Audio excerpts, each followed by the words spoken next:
Prihatin TV, suara prihatin rakyat. UMNO pilih devil yang dia kenal atau devil yang dia tak kenal lagi. Heboh baru-baru ini polemik kerjasama antara UMNO dan PKR menjelang pilihan raya umum ke-15, tetapi apa yang hendak dipelikkan ia? Segala-galanya bermula dengan Anwar mengumumkan mempunyai a strong, formidable and convincing majority dalam tragedi September 2020, di mana di saat dan ketika itu bermulanya secara berselindung Zahid memberi sokongan pukal kepada Anwar untuk menjatuhkan kerajaan Muhyiddin Yassin yang tidak mahu mencampuri urusan mahkamahnya. Seterusnya, awal tahun 2021, Zahid menggunakan UMNO mendesak PM Abah untuk mengadakan PRU15 sebelum 31 Mac 2021 kerana pada ketika itu kes perbicaraan beliau bakal disambung pada 12 April 2021. Namun hakikatnya, walaupun darurat telah diisytiharkan pada 11 Januari 2021, dek kerana cuba mengelak sambung bicara yang telah tertangguh 15 kali, maka Ketua Hakim telah mengumumkan mana-mana kes rasuah boleh dipercepatkan walaupun darurat dan kes perbicaraan Zahid disambung semula pada bulan Februari 2021. Kronologi seterusnya adalah acara menghantar surat bantahan darurat ke hadapan Duli Yang Maha Mulia Seri Paduka Baginda Yang di-Pertuan Agong yang bukan hanya mempunyai bait-bait ayat yang sama, malah keseluruhan perenggan-perenggan tertentu adalah sama di antara UMNO dan PKR. Apabila tiada hasil dari bantahan di atas, Zahid bertindak lebih harakiri apabila memutuskan akan mempertaruhkan UMNO untuk bertanding secara sendirian dengan menggunakan kuda tuanya iaitu Barisan Nasional untuk bertanding dalam semua kawasan pilihan raya yang pernah dimenangi dalam PRU14 dan memisahkan diri secara rasmi dengan Perikatan Nasional. UMNO, Zahid dan PKR telah menerima hakikat bahawa hanya pilihan raya umum sahaja platform terakhir menjatuhkan Muhyiddin, maka tidak pelik dan ajaib jika mereka akan merealisasikannya sewaktu PRU15 akan datang. Namun percayalah, semua ini akan menguntungkan Perikatan Nasional.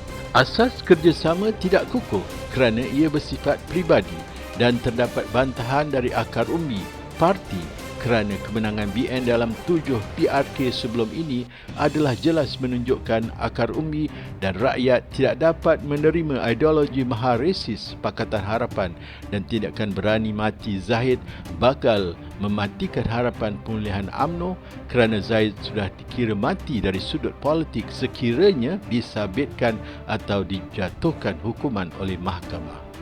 Di sebelah Pakatan Harapan pula, mereka merasakan Anwar sanggup berbuat apa saja untuk merasa melabuhkan pungkok ke atas kerusi Perdana Menteri, tetapi biar masa menentukannya.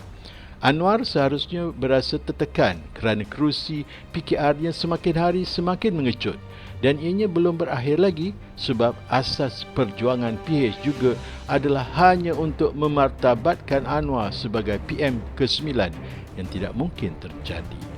Elok kita tutup saja bicara pendek ini dengan kedudukan terkini kerusi-kerusi parlimen yang sudah banyak berubah sejak PRU14 tahun 2018, 3 tahun yang lalu. Yang ini hanya tinggal kenangan.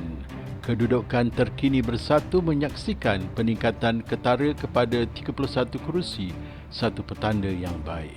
UMNO turun mendadak kepada hanya 38 kerusi.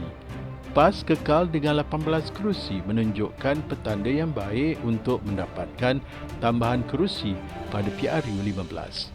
PKR seperti UMNO menyaksikan penurunan yang ketara kepada hanya 35 kerusi. Paling terbaik dan tidak berganjak mewakili bangsa Cina ialah DAP yang kukuh kekal dengan 42 kerusi sekaligus satu-satu parti dengan kerusi terbanyak di parlimen. Lantas, PTV terpanggil untuk mengeluarkan semula carta pencapaian DAP berdasarkan bilangan kerusi parlimen yang dimenangi dari PRU2 hingga PRU14 untuk tatapan orang-orang Melayu sekalian yang asyik berpecah belah menyebabkan DAP bertambah kuat. Ini pula graf prestasi DAP dalam semua PRU dan saksikanlah sendiri lonjakan peratusan yang PTV pecahkan kepada 3. Kenaikan 178% diikuti kenaikan 267% dan terakhir kenaikan 467%. Adakah orang Melayu terus terlena dan mahu graf DAP terus mencanak naik? Tolonglah bangkit bangsaku, halang DAP dari menambah kerusi dan pastikan kerusi DAP berkurangan walau 1 kerusi pun. Kita sudah berjaya menurunkan graf prestasi Parti Maharesis ini. Oleh yang demikian, tuan-tuan adalah disaran menonton video hantaran PTV pada Julai 2020 yang boleh menyedarkan kita orang Melayu yang bertajuk Semakin Kuat Tun M Bersuara Mempertahankan DAP, Semakin Kuat Orang Melayu Menolak DAP. Jangan lupa bantu like dan subscribe Prihatin TV.